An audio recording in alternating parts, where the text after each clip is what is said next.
They want their chance to play against Stefano. Bomber, of course, wants his revenge, wants to go all the way back up there. We'll find out how this is going to go down. Who will advance through?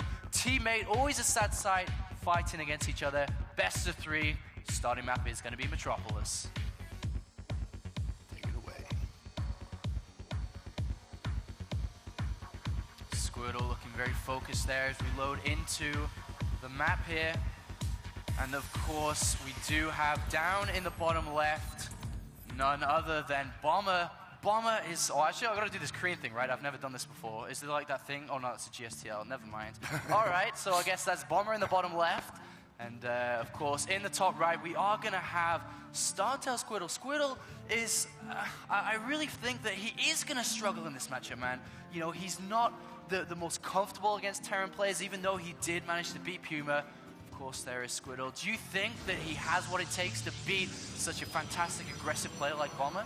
I mean, I certainly think he can take a series off him. There's no doubt about that. But, I mean, you're absolutely right. Bomber, a player that is just capable of going on insane hot streaks. And his TVP is excellent.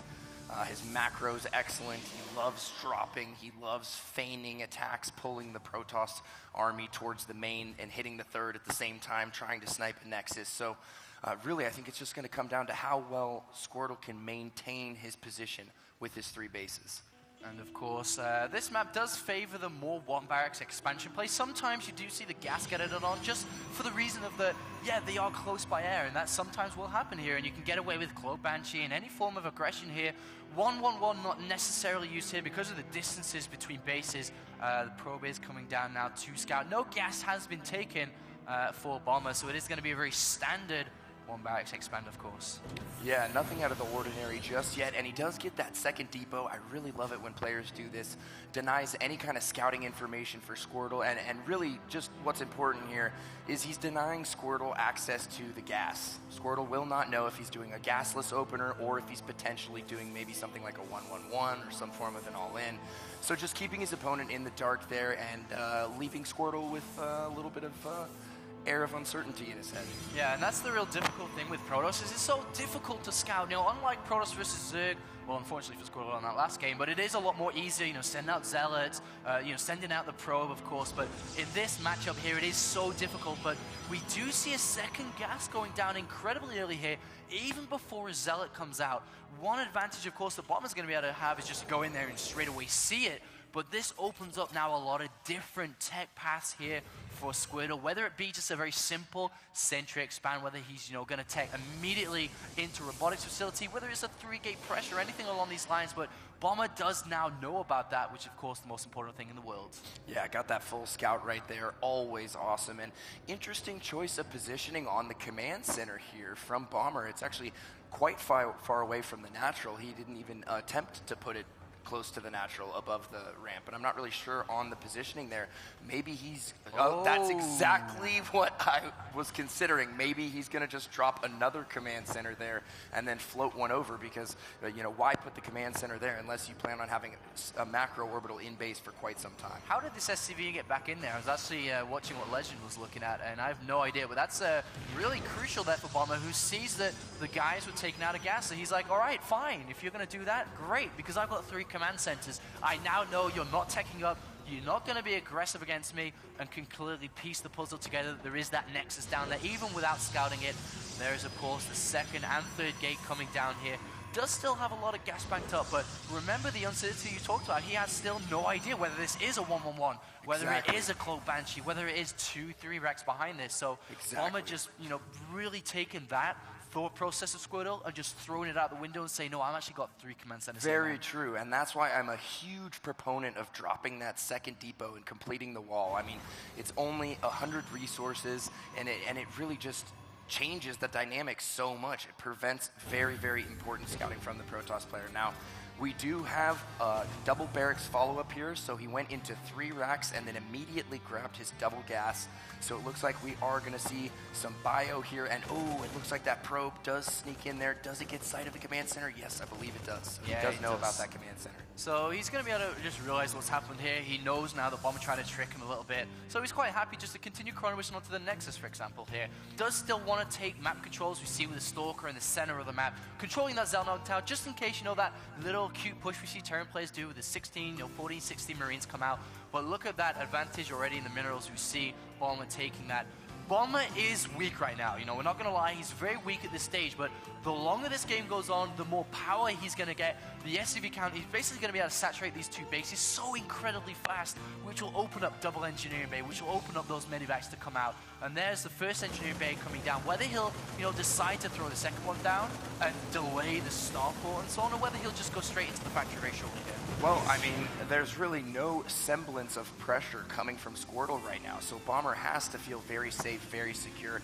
He may drop that second engineering bay. Right now, he is getting stim. It is about 20% of the way done, so he's not going to be able to do anything offensive for quite some time, but we do have a robotics bay going down for Squirtle, as well as a double forge. I think that Squirtle knows exactly what's going on, even without seeing it. I think he knows at the time of that expansion, and also the knowledge of being teammates, that there is a third command center. He's now going to get the confirmation with the observer that goes in, sees it, and I think that his decision making, based on what he hadn't seen but what he knows about Bomber, is absolutely fantastic. Going for Colossus play against this style is so amazing. Because usually, like we talked about, we do see double engineering bay come down. If that happens, that's gas taken away from the factory, taken away from Starport, and of course the Vikings coming out. And this is going to be a very, very nice punch. Yeah, I mean, that's very true.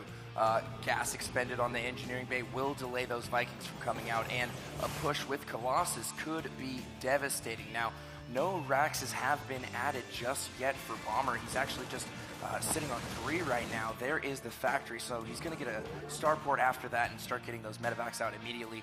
Conversely, we do have Bomber adding additional gateways here, 3 more gateways on the way, but you know what I see becoming a serious problem, Sean? We have the double forge chronoing upgrades right now, and we're only working off of a single engineering bay for Bomber for the time being. Second engineering bay is going to come up, but a little bit later. So as those upgrades continue to be chrono boosted, it could be a compounding effect if Bomber isn't able to keep up. And we do see that Observer actually sees, the double engineering bay and the armory coming down, and he knows about the factory and starport too, so he actually has every piece of information he needs in this game. Now what is he going to switch over that chrono boost into? Whether it'll be into the Colossus, which it is. So like you just said, he's now, upon seeing that the starport's out there faster, he's like, okay, let's get the Colossus out now, and he is ramping that production up. Twilight Council will be coming down shortly, I suppose, to continue with these, but he could very much so open up this 2 base. There's the pylon down at the south side of this map as well, which he can use here. 47 probes there, showing us that he's stopped probe production. I don't even think we're going to see a Twilight Council come down. He's literally just going to go for this 1-1 Thermal Lance triple Colossus push, which actually could catch Bomber way, way off guard. Yeah, that's definitely a possibility, and I mean, it's interesting that both of these players are playing a very tight, very safe game. Generally, we will see players take a very early third on Metropolis.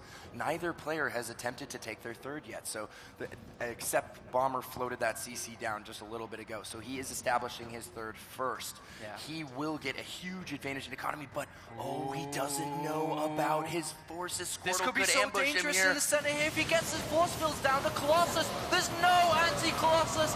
Everything is going to go down here. And oh my god, the plan has been revealed now. Vikings trying to come out here, Pain User, but that's so late.